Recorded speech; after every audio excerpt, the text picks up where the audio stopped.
पतझड़ में टूटती पत्तियां। रचनाकार रविंद्र केलेकर।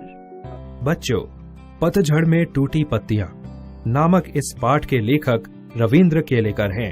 उन्होंने यह पाठ 2 भागों में लिखा है। इसका पहला भाग गिन्नी का सोना है, जिसमें लेखक ने ऐसे लोगों के बारे में बताया है जिनके कारण आज भी समाज जीने योग्य है।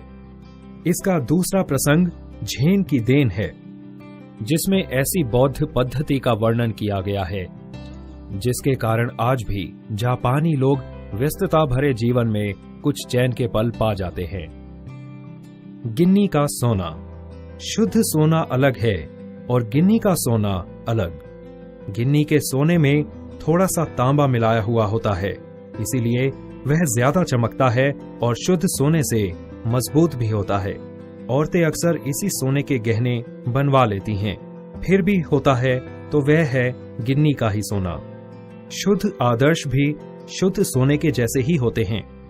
चंद लोग उनमें व्यावहारिकता का थोड़ा सा तांबा मिला देते हैं और चलाकर दिखाते हैं।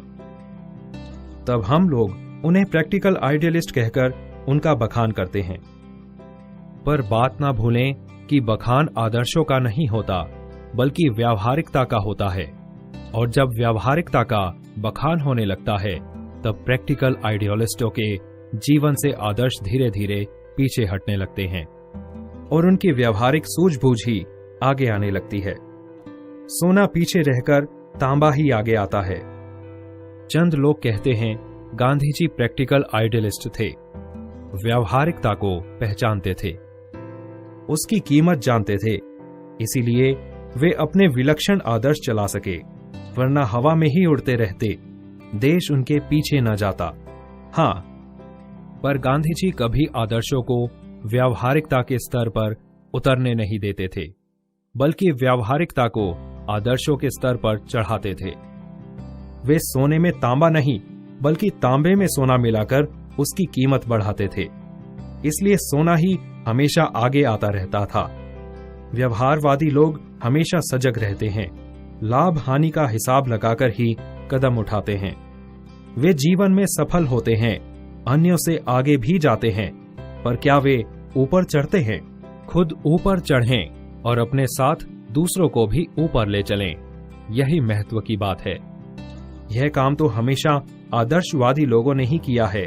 समाज के पास अगर शाश्वत मूल्यों जैसा कुछ है तो वह आदर्शवादी लोगों का ही दिया हुआ है।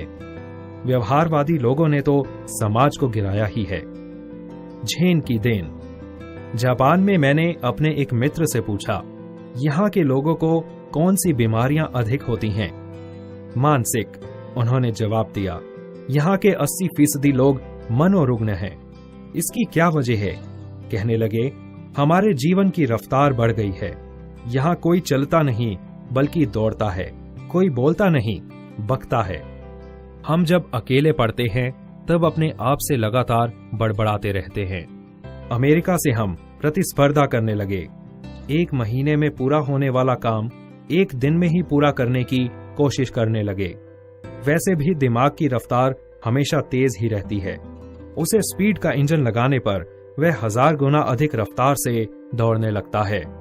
फिर एक क्षण ऐसा आता है जब दिमाग का तनाव जाता है और पूरा इंजन टूट जाता है। यही कारण है जिससे मानसिक रोग यहाँ बढ़ गए हैं। शाम को वह मुझे एक टी सेरेमनी में ले गए। चाय पीने की यह एक विधि है। जापानी में उसे चा नु यू कहते हैं। वह एक 6 मंजिली इमारत थी, जिसकी छत पर दफ्ती की दीवारों वाली और तातामी यानी चटाई की जमीन वाली एक सुंदर पर्णकुटी थी। बाहर बेढप सा एक मिट्टी का बर्तन था, उसमें पानी भरा हुआ था। हमने अपने हाथ पांव इस पानी से धोए, तौलिए से पोंछे और अंदर गए। अंदर चाजीन बैठा था। हमें देखकर वह खड़ा हुआ। कमर झुकाकर उसने हमें प्रणाम किया। 2 झो यानी आइए तशरीफ लाइए कहकर स्वागत किया। बैठने की जगह हमें दिखाई, अंगीठी सुलगाई, उस पर चायदानी रखी। बगल के कमरे में जाकर कुछ बर्तन ले आया, तौलिए से बर्तन साफ किए। सभी क्रियाएं इतनी गरिमापूर्ण ढंग से की कि उसकी हर भंगिमा से लगता था मानो जय जयवंती के सुर गूंज रहे हो। वहां का वातावरण इतना शांत था कि चायदानी व पानी का खदबदाना भी सुनाई दे रहा था। चाय तैयार हुई, उसने वह प्यालों में भरी, फिर वे प्याले हमारे सामने रख दिए गए। वहां हम 3 मित्र ही थे। इस विधि में शांति मुख्य बात होती है, इसलिए वहां 3 से अधिक आदमियों को प्रवेश नहीं दिया जाता। प्याले में 2 घूंट से अधिक चाय नहीं थी। हम ओठों से प्याला लगाकर एक एक बूंद चाय पीते रहे। करीब 1.5 घंटे तक चुस्कियों का यह सिलसिला चलता रहा। पहले 10-15 मिनट तो मैं उलझन में पड़ा, फिर देखा दिमाग की रफ्तार धीरे धीरे धीमी पड़ती जा रही है। थोड़ी देर में बिल्कुल बंद भी हो गई। मुझे लगा मानो अनंत काल में मैं जी रहा हूं। यहां तक कि सन्नाटा भी मुझे सुनाई देने लगा।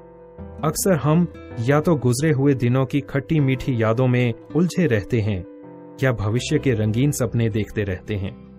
हम या तो भूतकाल में रहते हैं या भविष्य काल में। असल में दोनों काल मिथ्या हैं। एक चला गया है, दूसरा आया नहीं है। हमारे सामने जो वर्तमान क्षण है वही सत्य है, उसी में जीना चाहिए। चाय पीते पीते उस दिन मेरे दिमाग से भूत और भविष्य दोनों काल उड़ गए थे। केवल वर्तमान क्षण सामने था और वह अनंत काल जितना विस्तृत था। जीना किसे कहते हैं उस दिन मालूम हुआ। जैन परंपरा की यह बड़ी देन मिली है जापानियों को।